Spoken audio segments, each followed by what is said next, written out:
and then I had depression, and then I wrote again, so.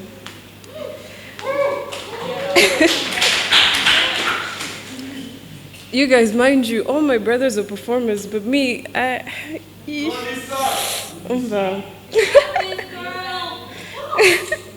So, my first piece is about my mental breakdown. It's called Anxiously Composed. It goes like this. Becoming one with my bedsheets again. My room is so dark that the slightest sunlight through the curtains feel like a death threat. My brothers burst into my room every now and then to check in on me, and they seem so joyful. I hypnotically keep scrolling on my phone in search for humorous videos that would hopefully cheer up my brain, but instead, I fall on those of my friends having the time of their lives. All collected, having their shit together, and I can't help but envy that glimpse of happiness and the joy on their faces. I threw out all the sharp objects in my room, but the crave I have for a cut has been lingering on my mind for a few days now. These scars on my wrist have taken a little longer to heal, and I really, really thought I was okay. Almost 5 months without self-harm. I keep trying to pray, but I have nothing to say. I try to switch up spaces, but only have energy for one thing, which is the fight to stay. I know God has a purpose for me, and my deepest desire is to feel gratefulness, but I still can't fake being okay. Kuko n'agahinda burya karica. Thank you. Poems, and then I broke my phone, basically, and I never backed up all those poems about my mental health. So starting to write again, I wrote a poem about my poems, basically. I wrote a poem to my poems, and it goes like this. It's very short. Dear poems, I would like to thank you for holding me down in the deepest of valleys, because with you I managed a lot, I vented a lot, and I healed a lot. Father's sorrows and mother's complaints found solace within your lines. You knew all about my deepest secrets and my biggest heartbreaks. I even shared the scars on my wrist, and you said they were beautiful, telling stories of their own. I mentioned how their pain replaced the one inside, and you assured me healing would come. Yet, I lament losing you, because through your poetic lens, my emotions found definition, even if I couldn't handle them. In the search for you, I shall weave stories anew. Pray to remember, and through your creation, I hope to rediscover you within myself.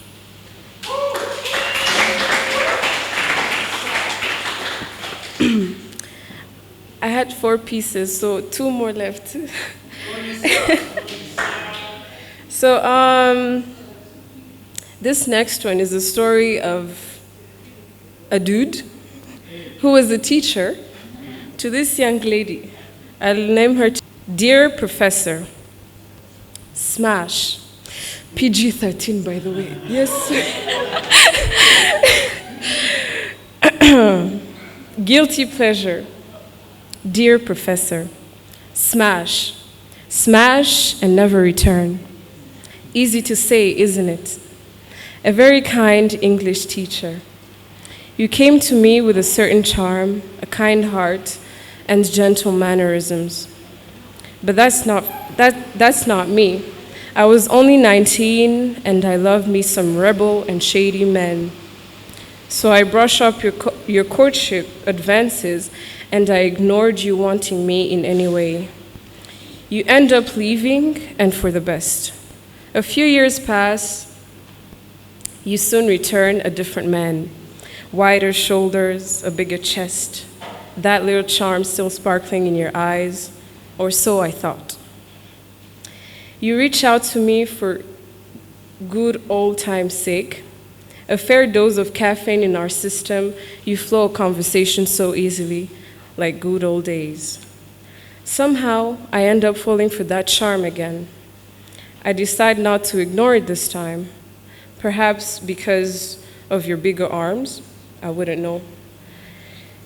There's just that undeniable tension between us that you call a soft spot. Should have known that that's all it was, a soft spot for me. Over the years, your innocent crush on me had only grown to be a soft spot. We shared a kiss before I could process these mixed feelings, and soon enough, you landed me in your bed.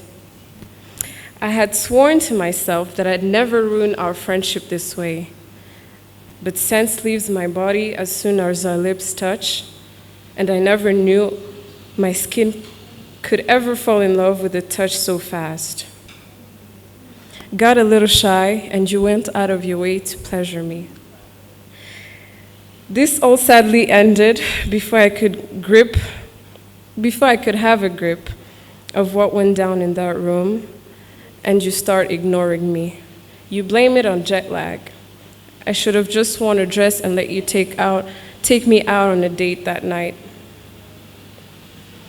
I daydream about it still.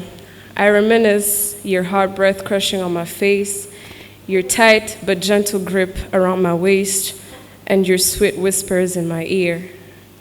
Who to blame? I'm the one who pushed you away countless times, and I let you in overnight. It's only fair to get revenge. You changed, and I did too. And I cannot blame you for changing. You only did for better. Perhaps, had I let you in back then, we would have a beautiful story instead. You were still shy, and now confidence is the core of your character. I'm stuck wondering if this is all you wanted, to land me in your bed and move on. I guess my sweet innocent teacher has grown to be just another man, one other audacious man. Problem is, I'd make the same mistake over and over again.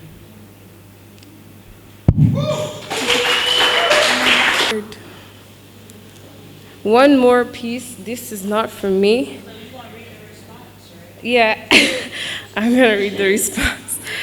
So this is not for me.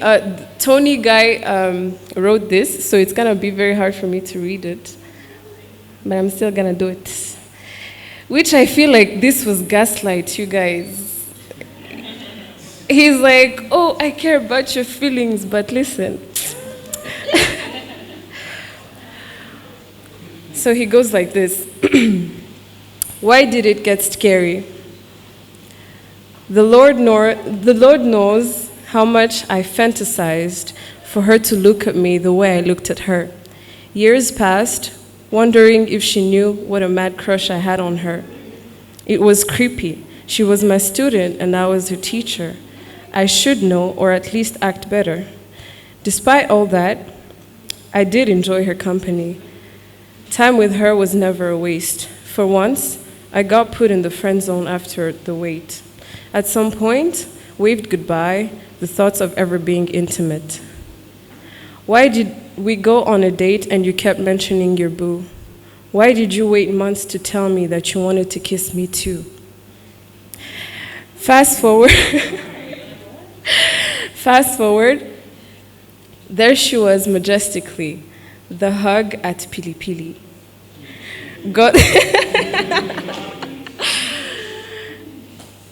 Okay, there she was majestically, the hug at Pili Pili.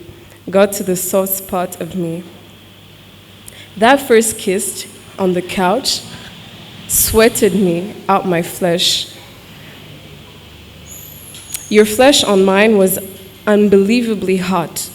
Whispering your name and having your hands around me was like a deja vu that never stopped replaying in my brain. I was so comfortable that I fell asleep in your arms. It's when I woke up that my vision focused from wide. What did I just do? Oh yes, I wanted to. But how are we going to be friends again? What if my nonchalant ways, as she calls them, passes for me ignoring her? I did have excuses because I worried of making more empty promises. iyo mba nanditse mu kinyarwanda nari kurwita urudashoboka. So this means if I had written in Kinyarwanda, I would say this is an impossible love. I could feel she hated me for it, but I didn't have the energy to admit what was going on in my head.